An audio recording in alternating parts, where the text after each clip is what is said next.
lagi. Persilakan Ibu. Maju, silakan. Baik, terima kasih Pak Utomo. Sebentar katanya ini energinya harus diganti dulu supaya tidak mati di tengah jalan ya Pak. Assalamualaikum warahmatullahi wabarakatuh. Assalamualaikum warahmatullahi wabarakatuh Bapak Ibu.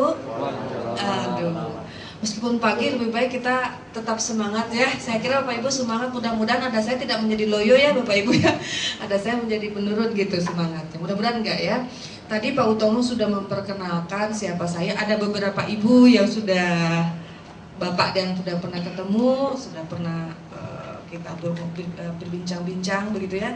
Ada beberapa bapak yang mungkin baru ketemu dengan saya gitu ya saat ini. Jadi selamat datang. Kemudian sebelumnya mungkin saya juga selain tadi sudah diungkapkan oleh Pak Utomo, nama saya Sri Wahyuni tapi biasa dipanggil ekornya gitu. Jadi cukup dipanggil Yuni saja ya. Jadi karena apa? Karena saya terbiasa dipanggil Yuni. Ada kalanya kalau di bimbingan kanseling atau di jurusan, kebetulan saya juga mengajar di kelompok keahlian ilmu kemanusiaan di sosioteknologi dulu. Kalau sekarang kelompok keahlian ilmu kemanusiaan ya berkaitan dengan bidang psikologi begitu Bapak Ibu.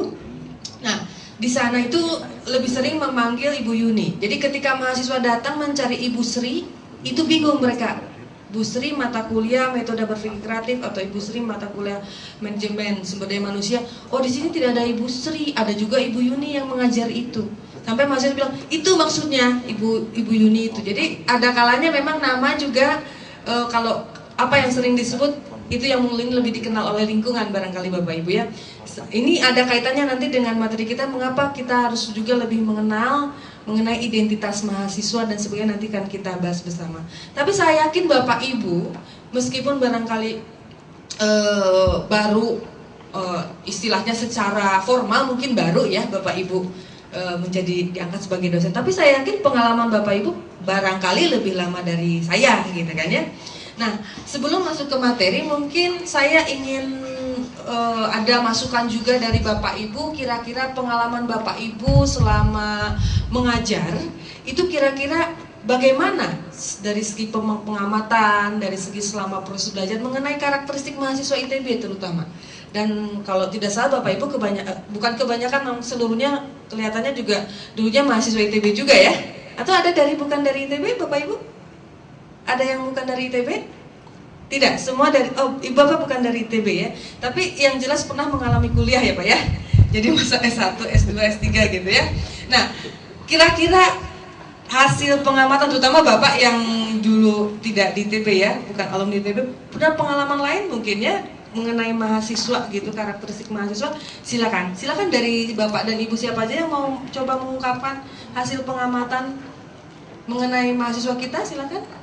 Mau dari Ibu? Kira-kira di Kria biasanya suka unik-unik ya Bu ya? Mungkin bisa diceritakan gimana sih karakteristiknya? Buka. Terima kasih. Kalau di FSRD memang agak-agak unik mungkin. Seperti tadi Pak Dudi cerita ya. Anak-anak rata-rata kan manja-manja.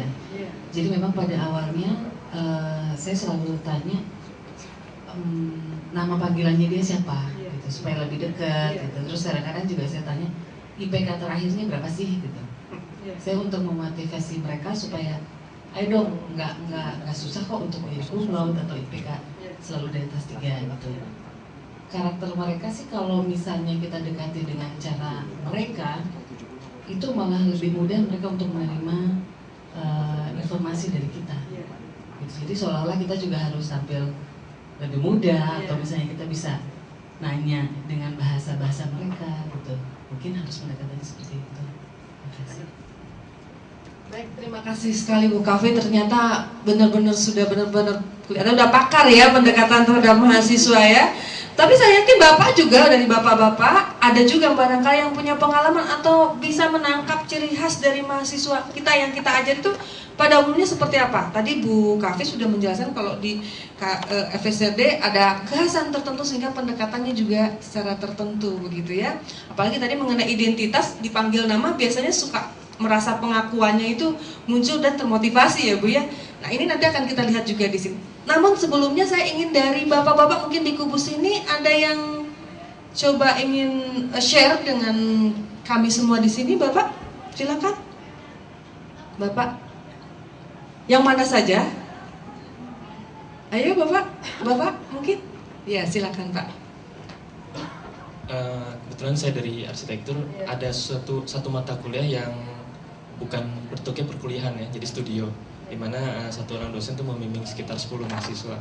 Nah di situ memang jadi interaksi antara dosen dengan mahasiswa menjadi lebih dekat karena kelompok kecil ya, dan intensitas pertemuannya juga seminggu bisa 2 kali bahkan lebih gitu. Nah di situ mungkin juga serupa juga dengan di FLRD mungkin ya, ada interaksi mahasiswa bisa lebih dekat. Tapi yang menjadi sedikit ganjalan di saya juga gitu, karena mungkin bisa kita sedikit menyesuaikan dengan karakter mahasiswa, baik bahasa, penampilan gitu. Tapi di lain pihak saya ada ketidaksetujuan juga bahwa kalau kita terus mengikuti mahasiswa ini mau gimana gitu, karena cara berbicara apakah kita harus selalu mengikuti mereka atau kan ada bahasa yang baku, bagaimana kita harus bersikap kepada yang lebih tua, bagaimana kita nantinya misalnya calon arsitek bersikap kepada klien. Dan di situ yang seringkali saya sulit untuk